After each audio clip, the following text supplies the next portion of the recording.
जन्माष्टमी के शुभ अवसर पर बहुत से लोग अपने घरों में लड्डू गोपाल की स्थापना करते हैं। इस मुहूर्त को लड्डू गोपाल का घर में आना शुभ माना जाता है। लड्डू गोपाल घर के मंदिर में स्थापित करने से घर में खुशहाली के साथ साथ धन वैभव ऐश्वर्य की प्राप्ति होती है। अगर आप भी इस जन्माष्टमी पर घर पर लाना चाहते हैं लड्डू गोपाल, तो कुछ नियमों का विशेष रूप से पालन करना अनिवार्य है। मन में भाव पैदा करें। अगर आप भी घर में लड्डू गोपाल को लाने का मन बना रहे हैं, तो सबसे पहले आपको ये मन में भाव बैठाना होगा कि अब इस घर के स्वामी आप नहीं, लड्डू गोपाल जी हैं। मेरे घर का भाव मन से निकालकर अब ये भाव लेकर आए कि अब ये घर लड्डू गोपाल जी का है और बाकी लोगों की तरह भी ये घर के सदस्य हैं।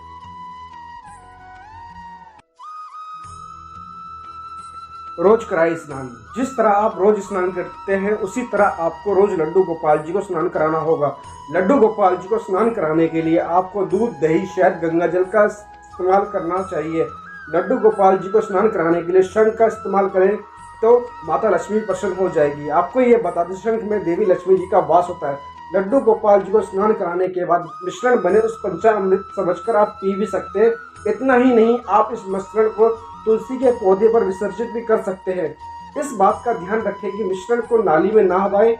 मौसम के अनुसार लड्डू गोपाल जी को गर्मियों में ठंडे पानी और सर्दियों में गर्म पानी से स्नान कराएं।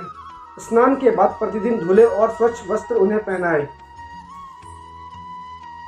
श्रृंगार करें। स्नान कराने के बाद लड्डू गोपाल जी का श्रृंगार भी जरूरी है। वैसे तो धार्मिक मान्यताओं के अनुसार जो वस्त्र लड्डू गोपाल जी को एक बार पहनाने के बाद दोबारा ना पहनाएं।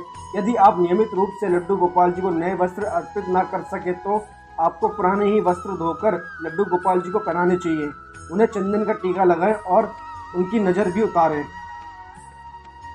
भोग प्रसाद में ध्यान दें। जिस प्रकार घर के बाकी सदस्यों को दिन में कई बार भूख लगती है, उसी प्रकार ये मानकर लड्डू गोपाल जी को भोग लगाना चाहिए। उनके लिए सुबह का नाश्ता, दोपहर का खाना, शाम की चाय और रात का खाना जरूरी है। लड्डू गोपाल को नियमित रूप से 4 बार भोग चढ़ाएं। धार्मिक महत्व के अनुसार भगवान श्री कृष्ण शाकाहारी थे और वे सात्विक भोजन ही करते थे। इसलिए जिस घर में लड्डू गोपाल विराजमान हो, उस घर की रसोई में प्याज, लहसुन और मांस नहीं पकाना चाहिए। आप घर रसोई में जो भोजन पकाएं, उसका भोग लड्डू गोपाल जी को जरूर लगाएं। वैसे आप मक्खन, मिश्री, बूंदी के लड्डू, खीर, हलवे का प्रसाद भी चढ़ा सकते हैं। नियमित आरती करें। जब जब लड्डू गोपाल को भोग लगाए, तब तब उनकी आरती भी जरूर करें। भगवान श्री कृष्ण की आरती के साथ साथ आपको धूप बत्ती भी जरूर जलानी चाहिए। भगवान श्री कृष्ण जी को बेले का फूल और केला अति प्रिय है। आरती करते वक्त लड्डू गोपाल को यह भी जरूर अर्पित करें। इसके साथ ही लड्डू गोपाल के पास श्री राधा रानी की प्रतिमा भी जरूर रखें और उनकी भी आरती करें।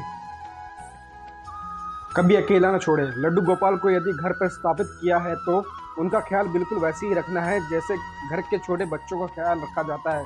इसलिए घर में लड्डू गोपाल को कभी भी अकेला ना छोड़ें। खास तौर पर यदि आप लंबे वक्त के लिए कहीं बाहर जा रहे हैं, तो लड्डू गोपाल को अपने संग लेकर जाएं और जहां जाएं वहां उनकी पूजा जरूर करें। वीडियो में दी गई जानकारी आपको अच्छी लगी तो प्लीज़ लाइक, सब्सक्राइब और शेयर जरूर कीजिएगा और साथ ही बेल आइकन प्रेस कर दीजिएगा, जिससे आपको मेरे नोटिफिकेशन आपको टाइम टू टाइम मिलता रहे। और कमेंट में जय श्री कृष्ण लिख दीजिएगा। Yeah.